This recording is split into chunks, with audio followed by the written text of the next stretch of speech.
صرف اتنی سی ہے کہ ضرورت کو دیکھا جائے گا. جو خواتین ہیں بیمار ہوں یا بوڑھی ہوں ان کو موبائل اس لیے دیا جاتا ہے کہ ضرورت پڑنے کے وقت وہ اسے استعمال کر سکیں. تو نیو جنریشن بھی اگر ایسی ضرورت ہے تو اس کے لیے اگر رکھنا چاہتے ہیں تو اس میں حرج نہیں ہے. جب وہ سامنے ہوگا تو گیمز کھیلیں گے. نہیں وہ الگ بات ہے. ایک ہے موبائل رکھنا ضرورت کے لیے, ایک ہے کہ موبائل کو غلط استعمال کرنا یا بغیر ضرورت کے استعمال کرنا. موبائل رکھنا تو درست ہے کہ رکھا جا سکتا ہے, خدا نہ خواستہ کوئی ایسی صورتحال بن گئی ہے کہ گھر والوں کو اطلاع دینی ہے تو موبائل اگر اس مقصد سے رکھا گیا ہے تو پھر تو درست ہے. اگر گیم کھیلنے کے لیے, دوستوں سے چیٹ کرنے کے لیے, فیس بک استعمال کرنے کے لیے, یوٹیوب استعمال کرنے کے لیے, یہ بالکل ناجائز ہے. یعنی کہ آپ کا کہنے کا مطلب ہے کہ یہ رکھنا منع نہیں ہے, ممانعت نہیں ہے اس چیز کے. جی, ضرورت کے پیش نظر ٹھیک ہو کہ اسے استعمال نہ کیا جائے, صرف رکھا جائے کہ اگر ضرورت ہو تو استعمال کیا جائے گا. کسی بالکل جو آپ کی بات تو ٹھیک ہے, جو بزرگ حضرات ہیں وہ تو ڈیفینیٹلی وہ اللہ تعالیٰ کی عبادت کریں گے, لیکن جو ینگ جنریشن ہے وہ جب ان کے پاس فار ایگزامپل اگر انہوں نے کسی مسئلے کے تحت ہی رکھا ہے کہ خدا نہ خواستہ انسان بیمار ہو جاتا ہے یا کوئی ایسی پرابلم آ گئی کہ وہ گھر میں انفارم کر سکے, لیکن جب ان کے پاس موبائل ہوگا تو میرا سوال یہی ہے کہ پھر ڈیفینیٹلی وہ چیز ہے آپ کے پاس موجود ہے تو وہ استعمال تو ضرور کریں. نہیں, اللہ تبارک و تعالیٰ, بعض میں نے ایسے لڑکے دیکھے ہیں کہ وہ موبائل رکھتے ضرور ہیں لیکن استعمال نہیں کرتے ہیں. اگر استعمال کیا, موبائل رکھ لیا ضرورت کے لیے ہی لیکن اس کو استعمال کیا, اس سے یہ نہیں ہوگا کہ اعتکاف ٹوٹ جائے گا, لیکن اعتکاف کے اندر نقص آ جائے گا. یعنی جو اس کی روح تھی اس کو وہ نہیں پا سکے گا, جتنا اجر ملنا تھا وہ اس اجر سے محروم رہ جائے گا. پھر اگر یہ دیکھا جائے کہ جس طرح رمضان میں شیطان کو تو بند کر دیا جاتا ہے کہ مطلب شیطان اگر بند ہے تو مسجد میں تو ویسے بھی نہیں آئے گا, لیکن پھر سوال یہ آتا ہے کہ پھر وہ بچوں کا ذہن کس طرف جائے گا, مطلب اس کا نفس اس کو پرابلم کر رہا ہے یا مطلب ہمارا ضمیر جو ہے وہ اس طرف آنا شروع کر دیتا ہے یا مطلب ہم ویسے ہی یہ کام کر لیتے ہیں. اصل میں اللہ تبارک و تعالیٰ کی طرف جو اسے ایک طاقت ملی ہوئی ہے, 11 ماہ جو وہ اپنے اثرات لوگوں کے قلوب کے اوپر ڈالتا ہے, اس کے ذہن کو وہ پراگندہ کرتا ہے.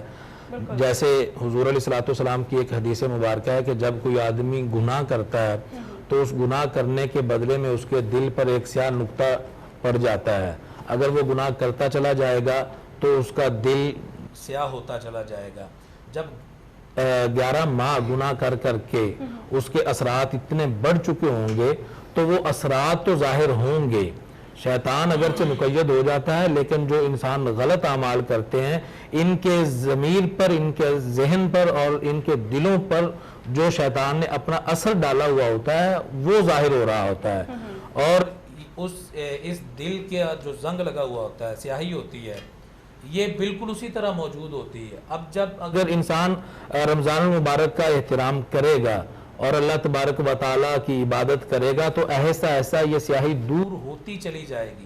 اس لیے تو جو لوگ ابتدائے رمضان میں وہ اتنا زیادہ محسوس نہیں کرتے ہیں, لیکن جب رمضان جا رہا ہوتا ہے تو ان کے دل میں ایک آ جاتی ہے اور یہ انہیں محسوس ہوتا ہے کہ رمضان جا رہا ہے. بالکل ایسا ہی ہے. اچھا یہ بتائیے کہ اعتکاف کا تو مطلب ہے نا پردے میں رہ کے اللہ تعالیٰ کی عبادت کرنا, دنیا سے کٹ جانا, لیکن جس طرح سے یہ موبائل کا ایشو ہے تو کیا اس کے اوپر فتویٰ نہیں ہونا چاہیے کہ لوگ اس چیز کی اجازت دے دیں؟ مساجد والے جو حضرات ہوتے ہیں وہ کہہ دیتے ہیں چلیں ٹھیک ہے کسی پرابلم کے تحت ان کو موبائل الاؤ کر دیا جاتا ہے, تو کیا اس کے اوپر فتویٰ نہیں ہونا چاہیے کہ اس کو منع کر دیا, جب تک وہ آپ کے پاس ہے تو ڈیفینیٹلی آپ یوز کریں.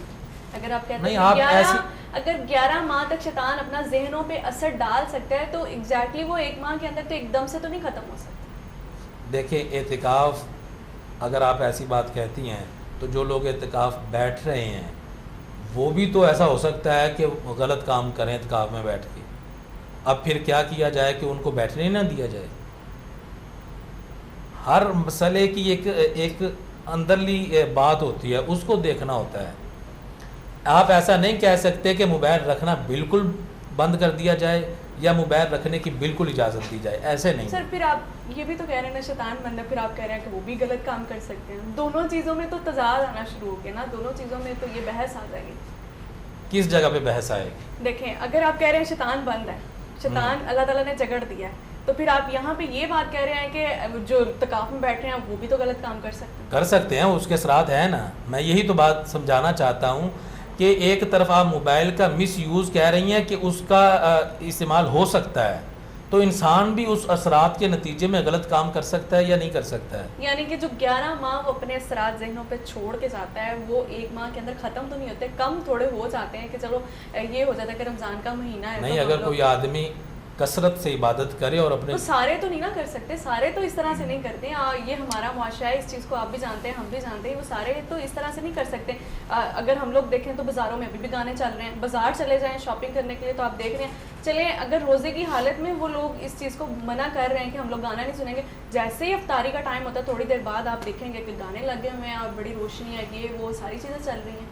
وہ بھی تو ساری چیزیں موجود ہیں.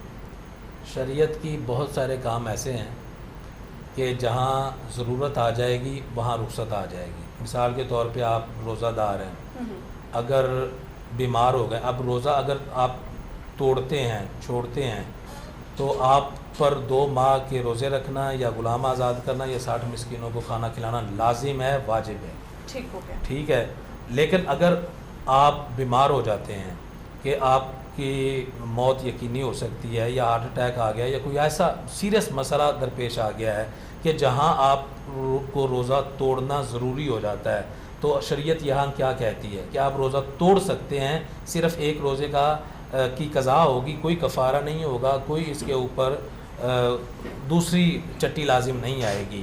تو ضرورت جو ہے بہت ساری چیزوں کو جائز قرار دے دیتی ہے. اسی طرح موبائل رکھنا اگر ضرورت ہے تو شریعت جائز قرار دے گی. اگر ضرورت نہیں ہے بلکہ دوسرے مقصد کے لیے رکھا جائے گا تو پھر موبائل رکھنا یہ اجازت نہیں ہوگی. ٹھیک ہو گیا، آپ نے بڑی اچھی بات کی ہے.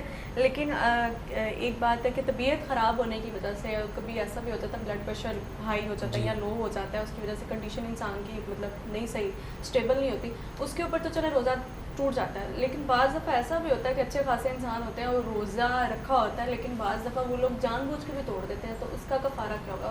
مطلب کن حالتوں میں ہم لوگ توڑ سکتے ہیں، کن حالتوں میں نہیں توڑ سکتے، اس کا کفارہ کیا ہے گا؟ پہلی چیز یہ ہے کہ اگر کوئی آدمی مسافر ہے، حضور علیہ الصلوۃ والسلام جس وقت آپ فتح مکہ جو بھی کل 20 رمضان مبارک کو ہوا تھا، اس موقع پر آپ نے عصر کے بعد سبھی صحابہ کرام کو پیاس لگی تھی، شدت کی پیاس. آپ اپنی اونٹنی پہ سوار تھے، آپ نے ایک بڑا پیالہ منگوایا، اس میں پانی پیا اور آپ کو دے کے تمام صحابہ کرام نے پانی پی لیا اور روزہ افطار کر لیا. کیوں؟ اس کی وجہ یہ تھی کہ آپ مسافر تھے، گھر سے باہر تھے. جب آپ مسافر ہوں اور پیاس کی شدت آ جائے جس کے بغیر پانی پینے کے بغیر آپ نہیں رہ سکتے ہیں تو سفر کی حالت میں شریعت اجازت دیتی ہے.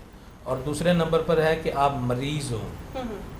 مرض بھی کیسا ہو، میں نے پہلے بھی بتایا تھا کہ مرض 2 طرح کا ہوتا ہے کہ ایک مرض ایسا ہے کہ جو جان لیوا ثابت ہو سکتا ہے، ایک مرض ایسا ہوتا ہے جو جان لیوا ثابت نہیں ہوتا.